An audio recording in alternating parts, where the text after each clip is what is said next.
ሰላም ሰላም ጤና ይስጥልን ውድ የጋት ሚዲያ ቤተሰቦች እንደያላችሁበት ሀገር የሰዓት አቆጣጠር እንደምን አላችሁ እንደምን ቆያችሁ? ሐምሌ 25 2018 ለተቀዳሜ በኢትዮጵያ ዘመን አቆጣጠር ኦገስት 1 2026 በጎርጎሳውያን የዘመን ስሌት እንደ ቅደም ተከተል የጋት የውሎ አጭር መረጃ ከዚህ እንደሚከተለው ወደ እናንተ አደርሳለሁ። ዝግጅቱን ላይክ አድርጉ። ለሌሎች ለወዳጅ ቤተሰቦቻችን ቢሰሙት መልካም ነው። አንድ የውይይት መነሻ ሆኖ ያገለግላል። ሸር አድርጉ። ባላችሁ የግንኙነት አውታ ሐሳብ አስተያየት ስጡ። የጋት ሚዲያ ሜምበር ሁኑ። ጋት ሚዲያን በሱፐር ቻት በሱፐር ታንክስ እየደገፋችሁ ነው።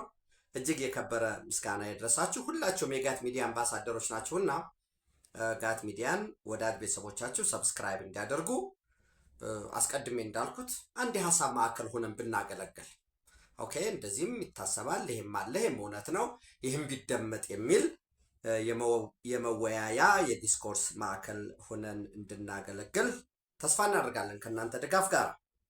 የመጀመሪያው መረጃ እንግዲህ በተለያዩ የማህበራዊ ሚዲያ ትስስሮች ዩቲዩብ ገጾች ላይም ትዊተርም የተከታተላችሁት ይመስለኛል። ህወሓት እንግዲህ ምዕራብ ትግራይ የሚባለው ራሱ ህወሓት ምዕራብ ትግራይ ብሎ የሚጠራው ወይ ወልቃይት ጠገዴ ሰቲት ሁመራ በተደጋጋሚ ምንድን ነው የሚለው ህወሓት 40% የትግራይ መሬት የሚሆነው ሉዓላዊ ግዛቴ ተይዞብኛል፣ የፌዴራል መንግስት ይዞብኛል። ራሱ ደብረ ጽዮን የሚያወራው ፈትለወርቅ የምታወራው እና ማኑኤል የሚያወሩት ፋኖ በጽምዶ በትብብር ችግር የለብኝም ብለዋል። ደግሞ ፒውርሊ አሁን ባለው ህገ መንግስት የፌዴራል አደረጃጀቱ አሁን ባለው መሰረት እንስማማለን፣ ነገር ግን የህዝቦችን ጥያቄ ደግሞ ተቀብለን ወደፊት እናያለን ብለዋል። ማደናገሪያ ነው። ከዛ ስምምነት አላቸው። የአማራን ጥያቄ በሚስጥር ኪሳችን ነው ብሏል ዘመነ ካሴ። በነገራችን ላይ የህዝብ ጥያቄ በሚስጥር ኪስ የሚያዝ አይደለም። የህዝብ ጥያቄ በኪስ የሚያዝም አይደለም። ሲጀመር ለህዝቡ የምታቀርብለት ህዝቡ መልሶ አምኖበት የሚታገልበት እንጂ አንተ በሚስጥር ኪስህ ይዘህ የሰናፈው ውል አይደለም ወይ የሆነ የጫካ ስምምነት ልታመጣ አይደለም። ዞሮ እነዚህ መርገምቶች ናቸው። በአማራ ህዝብ ላይ የተላኩ መርገምቶች ናቸው። የአማራን ህዝብ ጥያቄ በሂደት እንዲሸረሸር ያደረጉ፣ እንዲረሳ ያደረጉ፣ አነሰም በዛም ጥያቄዎች ብሎ አርቲኩሌት ያደረጋቸው በኋላ የአማራ ህዝብ ጥያቄም የአዴፓ ጉባኤ ላይ የጸደቁ የተቀበላቸው ከርስትና ከማንነት ጋር የሚያያዙ የኢኮኖሚ ፍትሃዊ ተጠቃሚነት የሚታዩ ከፍትሃዊ ተጠቃሚነት ባለፈ በመልማት ጸጋ ልክ የሚል which means መዋቅርም የፖሊሲ ጉዳይ አብሮ ይመጣል ማለት ያ ሁሉ የነበረውን ጽምዶ ብለው ለተለላኪነት የዘሬም ብተው ያንዘርዝሬ ብለው የአያቶቻቸውን የቅድመ አያቶቻቸውን የባንዳነት ተግባር በዘመናዊ መልኩ ለመፈጸም የተነሱ ናቸው እና በዚሁ አጋጣሚ ተፈራ ማሞ፣ ዘመነ ካሴ፣ ብሩክ ስለሺ፣ ሄኖክ ኪዳኔ፣ ፈትለወርቅ ደብረ ጽዮን፣ የህወሓት ወታደራዊ አመራሮች፣ የሻዕቢያ ወታደራዊና ደህንነት አመራሮች አክሱም ስብሰባ ላይ ነው ያሉት። ዛሬ ራይት ነው። አይ ሆፕ ያለኝ መረጃ ነገ ከዘገየ ደግሞ ሰኞ ይጨርሳሉ ነው። ያው ተሰብስበው ምን ይወስናሉ የሚለውን ደግሞ እየተከታተልኩ ወደ እናንተ የማድረሳችሁ ይሆናል። ዞሮ እንግዲህ ወልቃይት ጠገዴ ሰቲት ሁመራ ወይም ምዕራብ ትግራይ 40% ግዛቴ በፌዴራል መንግስቱ ተይዞብኛል። ያንን ይዘው ነው ወልቃይትን አማራ ላዘው ብልጽግና ነው ያዘው ወይ ምናምን የሚባለው። ለዛ ነው። ለምን ፋኖ ሊሰጠኝ ተስማምቷል ስላለ የፋኖ ቃል አቀባይ የሆነው ትንሹ ሴኮቱሩ የዛሬ አይታችሁታል። ተጀመረ። በነገራችን ላይ ውጊያ ተጀመረ አይባልም፣ ነውር ነው። ያው ሄዶ መጨረሻ ላይ ኢትዮጵያ ተገዳ ስትገባ ለእናት ሀገራችን እናግዛለን። ከዛ ውጭ ግን ጦርነት ተጀመረ ጃልቀባሜ ተጀምሩ ላቢላቤ ምናምን እንደዚህ ነውር ነው። እግር ኳስ አይደለም፣ ሩጫ አይደለም። ጦርነት ደም ነው የሚያፈሰው፣ አጥንት ነው የሚከሰክሰው፣ ንብረት ነው የሚያወድመው። ተገደህ ነው የምትገባበት። የኢትዮጵያ ሰራዊት ጦርነት አልገባም አልጀምርም የሚለው ለዛ ነው። ምን ልታተርፍ? በ36 ኪሎ ሜትር ርቀት ቀይ ባህር ቁጭ ብሎ ዓለም ከሩቅና ከቅርብ እየመጣ የሚተራመስበት የኢትዮጵያ የህልውና ጥያቄ እዛ ተቀምጦ እዚህ ሆነ እዚያ ሆነ ብለህ ለመሬት አትጣላ፣ ለስልጣንም አትጣላ። ስልጣኑን በራሱ ህዝብ ካከበረ ህዝብ ከተስማማ ያመጣሃል እና ሲሰባሰቡ ቆዩ። አርሚ 70 የተመሰረተው ታውቃላችሁ። አርሚ 70 እንዴት እንደተመሰረተ ማይካድራ ላይ ጭፍጨፋ ፈጽመው በሄዱ አንድ ዳርፉር ላይ በተለይ አብዬ ላይ ዳርፉር ላይ በነበሩ የሰላም አስከባሪዎች በነሱ አሰልጣኝነት የተመሰረተ ነገር ግን አርሚ 70 በነገራችን ላይ ስሙ ነው እንጂ የቀረ ቁጥሩ ትንሽ ነው። ገሚሱ በተደጋጋሚ ትንኮሳ አልቋል። የቀረው እግረኛና ደግሞ መካናይዝዱ ደግሞ እንደገና ሙሉ ለሙሉ በሱዳን እርስ በርስ ጦርነት ተማግዶ አልቋል። አሁን ራሱ የአርሚ 70 እግረኛ እና ኮማንዶ የሚባለው ሰብሰብ ብሎ ቁጥሩ ወደ 3800 ገደማ ታጣቂ ኩምሩክ ላይ እየተዋጋው እሱ ነው ከሱዳን አርሚ ፎርስ ጋር አሁን ወደ ኤልኦቤድ ወስደውታል። በጥቅሉ ወደ 17000 ገደማ የሚሆን የህወሓት ታጣቂ ሱዳን በርስ በርስ ጦርነት እየተዋጋ ነው በማይመለከተው እና ይህን ተከትሎ የአርሚ 15 መካናይዝዱ፣ አርሚ 70 መካናይዝድ፣ አርሚ 13 ሙሉ ኮማንዶ መካናይዝድ እና እግረኛ የሚባለው ከነ መካናይዝዱ ሸረሪና ነው የነበሩት። በጣም ሲመቱ ይሮጡና ወደ ደማዚን ወደ ስደተኛ ጣቢያ ይገባሉ። የኤንኤችሲአር የኤንኤፍፒ ምናምን የሚባሉ እዚያ ውስጥ ይገባሉ። ዞሮ ግን ሸረሪና ኢትዮጵያ ውስጥ ያለች ግዛት ነች። በደንብ እንድትዟት ድንበር ላይ ያለች ነች። ሱዳን ድንበር ላይ ይሄዳሉ። ሸረሪና ላይ ሆነው ጥቃት ይፈጽማሉ። ዛሬ ጠዋት ላይ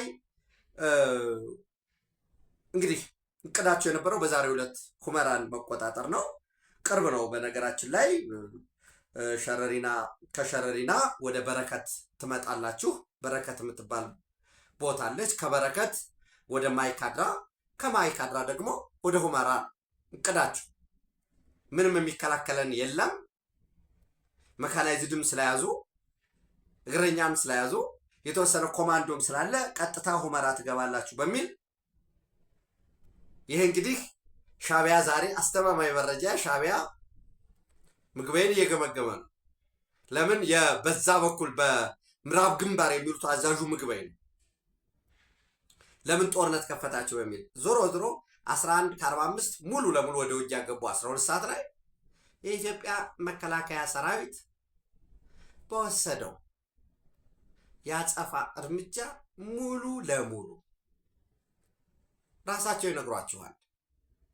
ጦርነት እንደ እግር ኳስ እንደ አትሌቲክስ ውድድር በደስታ የምትመሰክሩት ጉዳይ አይደለም። ከተዋጋን እንኳን ለቀይ ባህር ብንዋጋ ከፍ ላለ ነገር ብንዋጋ መልካም ነው። ውጊያ የሚመረጥ አይደለም። ደግሞ ዛሬ ኮዝ የለውም። ዛሬ የትግራይ ታጣቂ የሚባለው ምንም ኮዝ የለውም። ራይት ነው። የወልቃይት ጉዳይም ከሆነ የሌሎችም ጉዳይ በንግግር ዘላቂ ሰላም ሊያመጣ በሚችል መልኩ ነው የሚፈታው ተብሏል። ተፈናቃዮችን መለሱ እኛም ከስልጣን ተፈናቅለናል፣ እናንተ ከቤታችሁ ነው የተፈናቀላችሁ በሚል አንመልስም ነው ያለው ይሄ ጉዳይ። ስለዚህ ወደ ጥቃት ፈጸመ። ወደ በረከት የኢትዮጵያ መከላከያ በአካባቢው የሚንቀሳቀሰው ጥምር ጦር የተከዘዘ ሚሊሻው እዛ አካባቢ ያለው ህዝብ በማንነቱ ሲጨፈጨፍ በማንነቱ ሲጠቃ ስለኖረ ድጋሜ ባርነት ውስጥ ድጋሜ ካቴና ውስጥ መግባት ስለማይፈልግ ሴቱም ወንዱም ታጥቆ በክብር አልፋለሁኝ ብሎ የተዘጋጀ ህዝብ ነው ያለው። የነቃ የበቃ የታጠቀ ህዝብ ነው ያለው። ያውቀዋል የማንነት ጭቆና ምን እንደሚመስል። በዚህ መሰረት ሙሉ ለሙሉ መካናይዝድ የሚባለውም እግረኛ የሚባለውም ከጥቅም ውጭ ነው። ዝርዝሩን እነሱ ይነግሯቸዋል። ጦርነት ግን የምንመርጠው የምንሰብከው አይደለም። በነገራችን ላይ በሰዓት የትግራይ ህዝብ እምቢ ብሏል።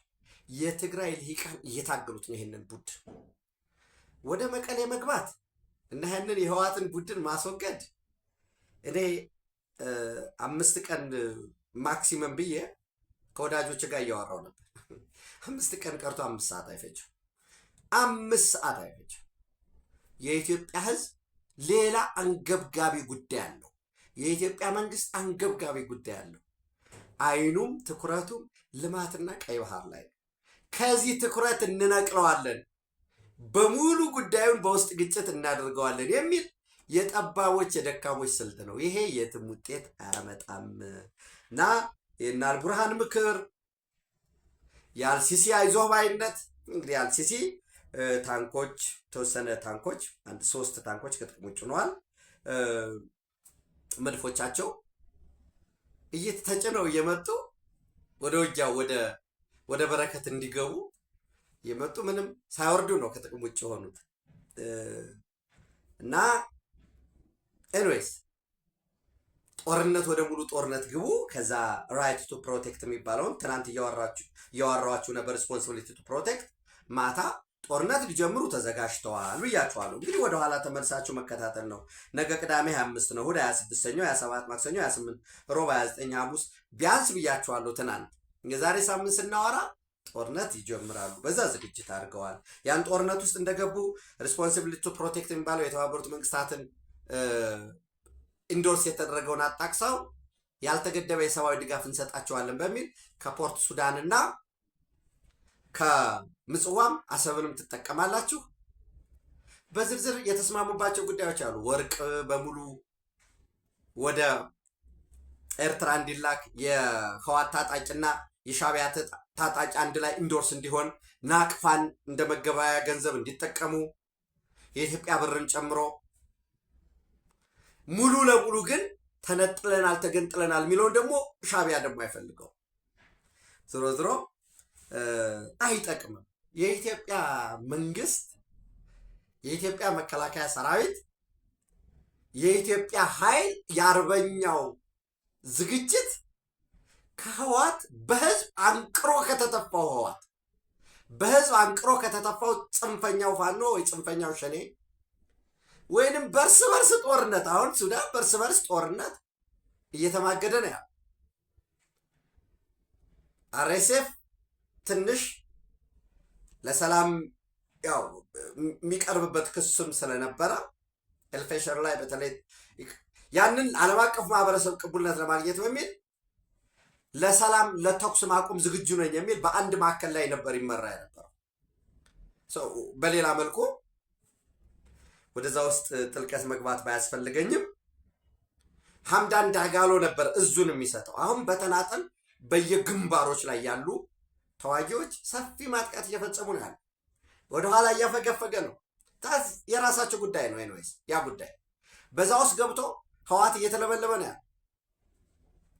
ሻዕቢያ ለራሱ ጦሩን አውጥቶ ወደ ከሰላ ወስዷል። በሻዕቢያ ቦታ ህወሓት ነው ታጣቂ እያቀረበ እየማገደ ያለው እና ያኔ ያልተገደበ የሰብአዊ ድጋፍ በሚል ከምጽዋም ካሰብም ያሰብም ጉዳይ ተው ዝሮ ከምጽዋ ከፖርት ሱዳን የመድኃኒት የሰብአዊ ድጋፍ በሚል የጦር መሳሪያ እንሰጣቸዋለን። ያ ሁሉ የሚደርሰው ህወሓት ወደ ፉል ስኬል ጦርነት ከተገባ ህወሓት መቀሌ ውሎ ያድራሉ። ለዛ ድል እንበቃለን ካሉ ወደ አድዋ፣ ወደ ሽሬ፣ ወደ አክሱም መዘዋወር ምን አስፈልጋቸው? ለምን ዛሬ ስብሰባቸውን መቀሌ ያደርጉት? ህዝብ አንቅሮ እንደተፋቸው ያውቃሉ። አት ኤኒ ታይም ሰርጂካል ኦፕሬሽን መውሰድ በጣም ሲምፕል ነው። እኔ ለምን እንደሆነ ታውቃላችሁ? የኢትዮጵያን መንግስትን ዝግጁነት፣ አቅም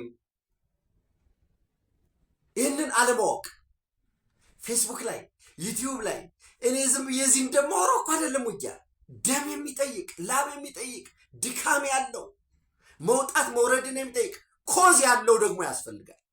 ኮዝ ያለው ሰራዊት ለሱዳን ተለላኪ ሆኖ የሚዋጋና በራሱ ኮዝ ያለው ኢትዮጵያን ለማዳን የሚዋጋ ይለያያል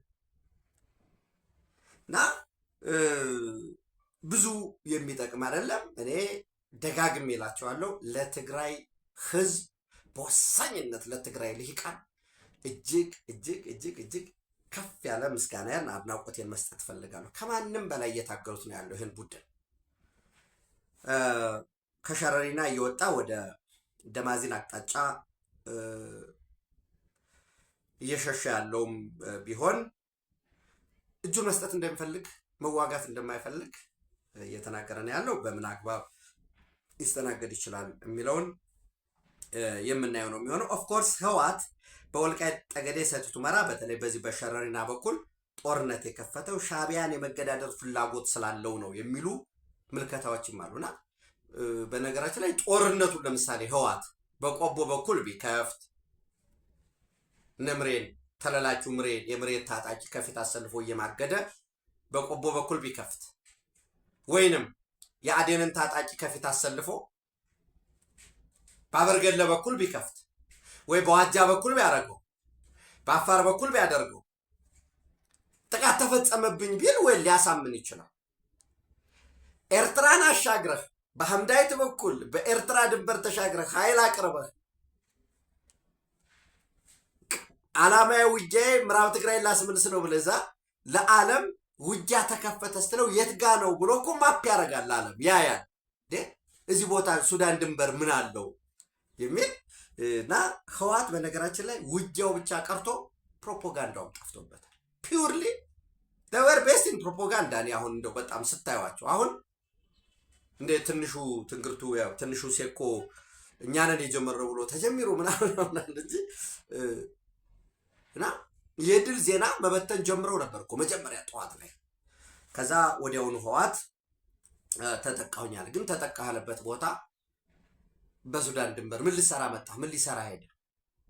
ያንን እንግዲህ ሻዕቢያ የሚገመግመው ነው የሚሆነው። ዞሮ ዞሮ እንኳንስ ይህንን ዛሬ የከፈቱትን ሙሉ ለሙሉ የጦርነት ዝግጅታቸው የሚታወቅ ነው። ለምሳሌ አንድ ብነግራችሁ ምንድን ነው እያደረጉ ያሉት? ይሄ በደቡብ ግንባር የሚባለው በዋግ አበርገሌ ማለት ነው። አርሚ 26 ዝግጁ ነው ለውጊያ። ይሄ ስለነሱ ነው ብለናቸው የኢትዮጵያን ኃይል የኢትዮጵያን ወገን ለጥቁር አንበሳ ተውለት። ዞሮ ዞሮ ጸምራ በዚህ በሰቆጣን አድጎ የአገው ሸንጎ ኃይል በመሆን ጻግብጅን፣ አቅለዋን፣ ብርብርና ሰቆጣን የመቆጣጠር እቅድ ይዞ አርሚ 26 በጭላ በኩል ነው ያለው። አርሚ 31 ኮረምዛታ ግንባር ማይማዶ ወደ በለቃ ጊዮርጊስ በማድረግ ጥራሪ ተሻግረው በዛ በኩል የመምጣት እስከ አስከተማ ወደ ላሊበላ መስመር በጋዝጊብላ እስከ አስከተማ ላሊበላ ጋሸና ድረስ የመምጣት እቅድ ይዞ አርሚ 31 በኮረምዛታ ግንባር አለ። አርሚ 24 ካላማጣ በመነሳት ጥቁር አስፋልት፣ አማያ፣ ሞራ ገደል፣ ሰይራ፣ ተኩለሽ፣ ሙጃ፣ በላጎ ከወልዲያ በላይ ማለት ነው በሙጃ ድል በማድረግ ቀበሮ ሜዳ ላይ እንመጣና ከፋኖ ጋር አንድ ላይ ሆኖ ወደ ጋሸና እንገሰግሳለን የሚል አርሚ 24 አለ። አርሚ 33 የቆቦ መስመርን በመያዝ እስከ ወልዲያ ለመምጣት ከነምሬ ወዳጆ ከተለላቂው ጋራ የነምሬ ወዳጆ ተለላቂ ከፊት የመማገድና ጥይት የመሸከም ዱቄት የመሸከም ነው ኃላፊነታቸው። ዝግጁ ይሆናል። አርሚ 33 ቆቦ ላይ። አርሚ 43 በጨርጨር ቢሶበር ሸቃይ ከተማ ያሎ ወይ ጉጉብዶ ከአርሚ 44 የተወሰነ ኃይል አንድ ላይ ሆነው ባላ ትግሬ መንደር አዲስ ቅኝ በዛ ሰብረን በራማ ወደ ዞብል እና የነምሬን ዱቄት ተሸካሚ ተለላኪ ጽንፈኛውን ፋኖ አብረን እናደርጋለን ነው። ተጨማሪ አርሚ 44 በዚህ ባዱጉዶም ወጅራት፣ ኮንካ፣ ቶንሳ፣ መጋለ ወደ አዲቀይህ ገራርሳ እና ቶንሳ በማድረግ በአፋር በኩል ጥቃት እንፈጽማለን ያለ ነው። አርሚ 33 አንዲት አህዱ ማቻር የሚባል ቦታ ተቀምጣለች። ድጋፍ እንዳስፈላጊነቱ ወይ ለአርሚ 33 43 24 ለነሱ የምትሰጥ ይሆናል ማለት ነው። ያለችበት ቦታ ኤግዛክትሊ የሚታወቅ ነው። አርሚ 15 አርሚ 15 የት አለ ብያችኋለሁ። ሸረርና የተመታው ማለት መካናይዝዱ። አርሚ 15 ደግሞ እግረኛና ኮማንዶ አለው። ከዛ የተቀነሰው በመረሚቲ ሀዳለ፣ ሰንአለ፣ ሸጓላና ላወት የተባሉ አፋር ቦታዎች አካባቢ ለመቁረጥ ዝግጁ የሆነ አንድ ኃይል አለው። ተመሳሳይ አርሚ 92 የሚባል አለው። ከአራጉሬና በአራ አሳግዳ እስከ ሂድቦ የሚባል የአፋር ቦታ ለመዝጋት ጉጉማና አጉጉሙና የዚህ የፌዴራሊስት ኃይሎች ብለው የሚጠሯቸው አሉ። እነሱን እናገናኛለን ነው። አርሚ 24 ሙሉ ለሙሉ ከላይ ካልኳቸው ባሻገር አላማጣ ላይ ነው ያለው። አርሚ 26 ኮረም አላቸው።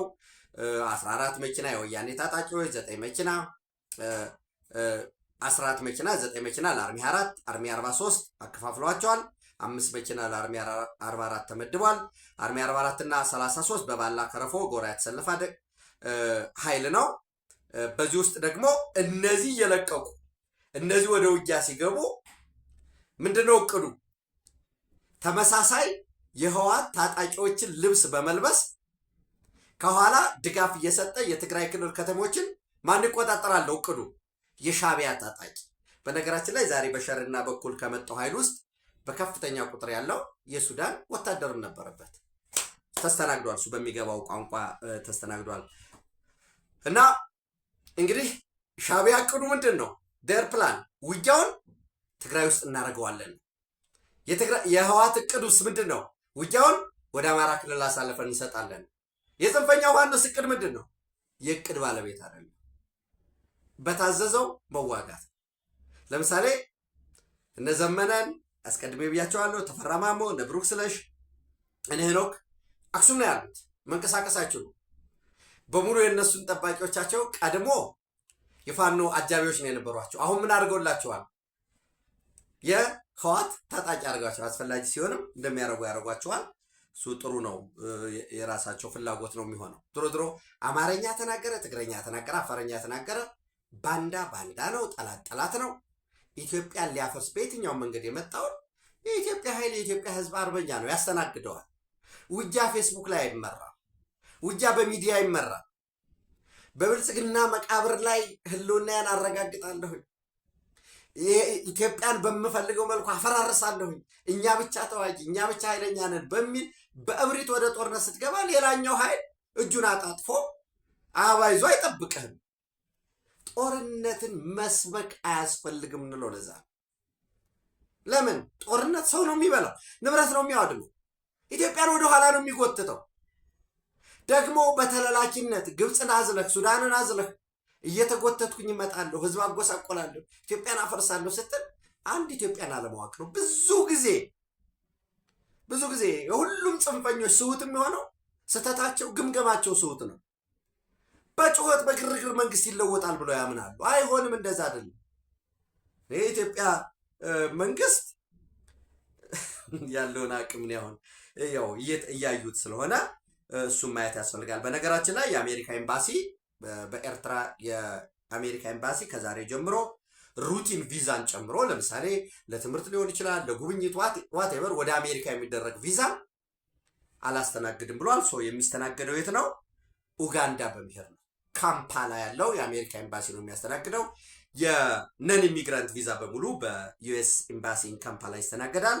ኢሚግራንት ቪዛ ከሆነ ደግሞ ናይሮቢ ያለው ያስተናግዳል። ያው ኤርትራ እንዲስተናገድ የነበረው በፕላኑ መሰረት አዲስ አበባ ባለው ኤምባሲ ነበር። ነገር ግን እንግዲህ ካምፓላና ኬንያ ነው የሚሄዱት። በሳምንት 2 ቀን 3 ቀን እየጠበቁ ይህን ያህል ሩቲን ዋጋ እየከፈሉ ነው የሚስተናገዱ ማለት ነው። እና ይሄ ደግሞ በጣም ለህወሓት ሰዎች እጅግ አስቸጋሪ ነው። ወደ አሜሪካ በቤት የኤርትራ ፓስፖርትም ተቀብለው በሌላም ፓስፖርት የቪዛ ለማግኘት አሁን በጣም አስቸጋሪ ነው ማለት ነው። ኢንትሪ ቪዛ ቤት ኢሚግራንት ነን ኢሚግራንት ይሄ እጅግ በጣም የሚጎዳቸው ነው የሚሆነው። እስቲ አብረን እናያለን። ዞሮ ኤርትራ በ$50,000 እየሸጠ ነው። ጥሩ። ከኤርትራ አንጻር የሚያሳዝነው የትግራይ ህዝብ ሀብቱ ለልማት ለግንባታ የሚውል ሀብቱ በጥቂት በስብሐት ነጋ ቤተሰቦች እየተበዘበዘ መሆኑ። አንድ ፓስፖርት አይዲ $50,000 ነው እየተከፈለ ያለው በሙሉ ቤተሰቦቻቸውን። ለምሳሌ ፈትለወርቅ እነ ጀነራል ምግበይ ልጅ እኮ አስመራ ነው ያለው፣ ወርቅ እያሻሻጠ ነው ያለው። እና ይሄ በጣም የሚያሳዝን ነው። እንዳልኳችሁ የሱዳን የእርስ በርስ ጦርነት እጅግ በጣም በከፋ ሁኔታ የሄደበት ነው ያለው። አይ ቲንክ ሱዳኖች የህዋትን ታጣቂ በኢትዮጵያ ላይ የሚያደርገውን ትንኮሳ የሚያስታግሱ ይመስለኛል። ጽምዶ ምናምን የሚለው ፕሮፓጋንዳው እንደተጠበቀው ነው። ያንን ካላደረጉ ሌላኛው ምዕራፍ ከባድ ነው የሚሆነው። ወደ መካከለኛው ምስራቅ ስንሄድ እንግዲህ በሳውዲ አረቢያ እና በኢራቅ መካከል የተወሰነ የፖለቲካ ሽኩቻዎች አሉ። የሳውዲ አረቢያ መንግስት መግለጫ አውጥቷል። እኔ ኢራቅ ላይ ጥቃት የፈጸምኩት ኢራቅ መሬት ውስጥ ኢራቅ ግዛት ውስጥ ገብቼ ጥቃት የፈጸምኩት ኢራቅ ላይ አይደለም፣ ወይ በኢራቅ መንግስትና ህዝብ ላይ አይደለም፣ ፕሮ ኢራን በሆኑ ፖፕላር ፎርስስ በሚባሉት ፖፕላር ሚሊሻ በሚባሉት ላይ ነው የሚል አለ። የኢራቅ መከላከያ ሰራዊት ደግሞ በአንደኛ ደረጃ ተጠንቀቅ ጦር ሰራዊቱ እንዲቆም አዝዟል። የኢራቅ ጠቅላይ ሚኒስትርም ወደ ሳውዲ አረቢያ ሊያደርጉት የነበሩትን ጉብኝት ለጊዜው ሰርዘዋል። በተመሳሳይ ሳውዲ አረቢያ በየመን ሁቲ ታጣቂ ላይ መጠነ ሰፊ ጦርነት ለማወጅ በዝግጅት ላይ ነው ያለችው። ያ መጠነ ሰፊ ጦርነት የአየር ጥቃትን፣ የባህር ጥቃትን እና እንዲሁም እግረኛን ሊያካትት ይችላል የሚል ጉዳዮች እየተነሱ ነው። የመካከለኛው ምስራቅ በተመሳሳይ እንግዲህ ካምፕ ዴቪድ አቅንተዋል። የአሜሪካ ከፍተኛ ባለስልጣናት ስብሰባ ካምፕ ዴቪድ ላይ ነው ያሉት። እንዲሁም ድሪም ቲም ብለውታል። ዌል ፋይን። እስራኤልን ያካተተ እጅግ ከፍተኛ መጠነ ሰፊ የሆነ ጥቃት ኢራን ላይ ይከፈታል የሚል መረጃዎች እየወጡ ነው። ይሄ ቲት ፎር ታት የሆነ ጥቃት ሳይሆን እጅግ ከባድ የሆነ የሚያሳምም ጥቃት እንከፍታለን የሚል መረጃዎች እየወጡ ነው ያሉ። በእስራኤል በኩል ዝግጁነቱ እንዳለ ግሪን ላይት ብቻ ጓሄድ የሚል ፍቃድ እየጠበቁ እንደሆነ የዩኤስ ሴንትራል ኮማንድ ማዕከላዊ እዝም ተመሳሳይ ከሜዲትራኒያን በኩል አጥቂ የጦር መርከቦች እየተላለፉ እንደሆነ ነው በዚህ በስዊዝ ካናል በኩል። ይሄ የሬድ ሲ፣ የገልፍ ኦፍ ኤደን፣ የኢንዲያን ኦሽን እዛ ሂዶ ሆርሙዝ ላይ ያለው አጠቃላይ የግጭት ቀጠና ወይም ውጥረት እየሰፈነበት ነው ያለው። በዚህ መሀል እንግዲህ ህዋት ወይ ሻቢያ የሚገፋው ህዋት ወደ ግጭት የሚገባ ከሆነ የኢትዮጵያ መንግስት በአጭር ጊዜ፣ በነገራችን ላይ እጅግ ባጠረ ጊዜ ጦርነቱን ለማጠናቀቅ ዝግጅት ያለቀ ጉዳይ ነው ያለው። ምክንያቱም ትግራይ ውስጥ የሚደረግ ምንም አይነት ጦርነት የለም። የፕሪቶሪያን ስምምነት መመለስ ብቻ ነው የሚያስፈልገው። የኢትዮጵያ መንግስት ገብቶ በዛ ቆላ ተንቤን ምናምን ሽሬን ተቆጣጠረ ምናምን የሚል ጦርነት እንዳትጠብቁ። ኤቭሪቲንግ የሚሰራው ሰርጂካል ኦፕሬሽን ነው። ሌላውን ዝርዝር የሚመለከታቸው አካላት የሚያቀርቡት ነው የሚሆነው እና የኢትዮጵያ ዝግጁነት ለዚህ ላለው ለመንደር ሽፍታ፣ ለጽንፈኛው፣ ለተላላቸው አይደለም፣ ላኪዎች ላይ ፎከስ ያደረገ ነው። ሱዳኖች አርፈው እንዲቀመጡ ኢትዮጵያ ለሰላም ስትል፣ ለምሳሌ ዛሬ ሰላምን በመፈለግ ካልሆነ በቀር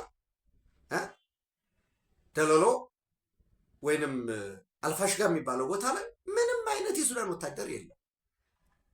ወይም የሚያርሰው ነው። እዛም ቀድሞ ያሉ የሱዳኑ ሰዎች የሚያርሱ ይሆናል። በዚህም ያለው የእርሻው አለ። ዞሮ ተውት፣ እዚያ ዲቴሉን እንተው። ወደ ጦርነት ውስጥ ከተገባ ለሱዳን መንግስትም ይሆናል፣ ለአልቡርሃን አይጠቅመውም። ጦርነት ውስጥ ከተገባ አንደኛ ከኢትዮጵያ መከላከያ ሰራዊት ፊት ቆሞ ሊዋጋ የሚችል ዝግጁነት ያለው ኃይል የላቸውም። ሁለተኛ ለምሳሌ ብሉ ናይል ግዛት ላይ አሁን ይሄ ደማዚን አለ፣ የሱዳን አርሚ ፎርስ ነው የያዘው።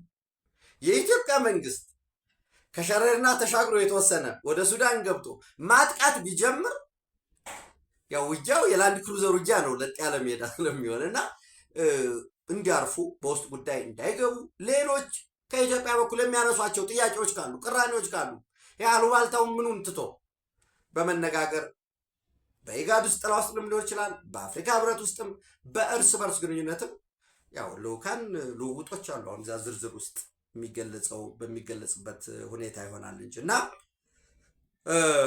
ይህንን እንዲያርፉ የተቀመጠ ጉዳይ አለ።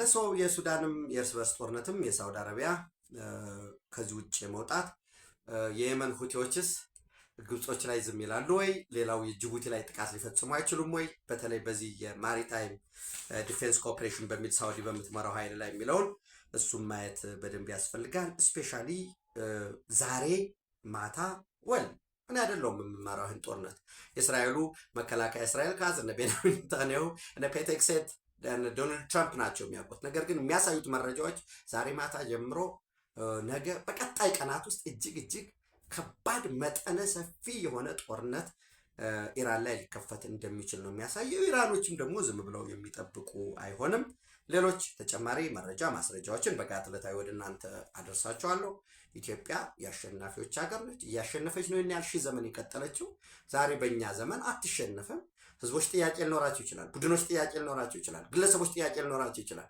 መመካከር፣ ተቀራርቦ መስራት፣ ሀሳባቸውን ለህዝብ መሸጥ ነው የሚያሸንፈው ህዝብ እንጂ ኢትዮጵያ በጉልበት ተሸንፋ አታቅም። ኢትዮጵያ በክብር ለዘላለም ትኑር። ቴንኪው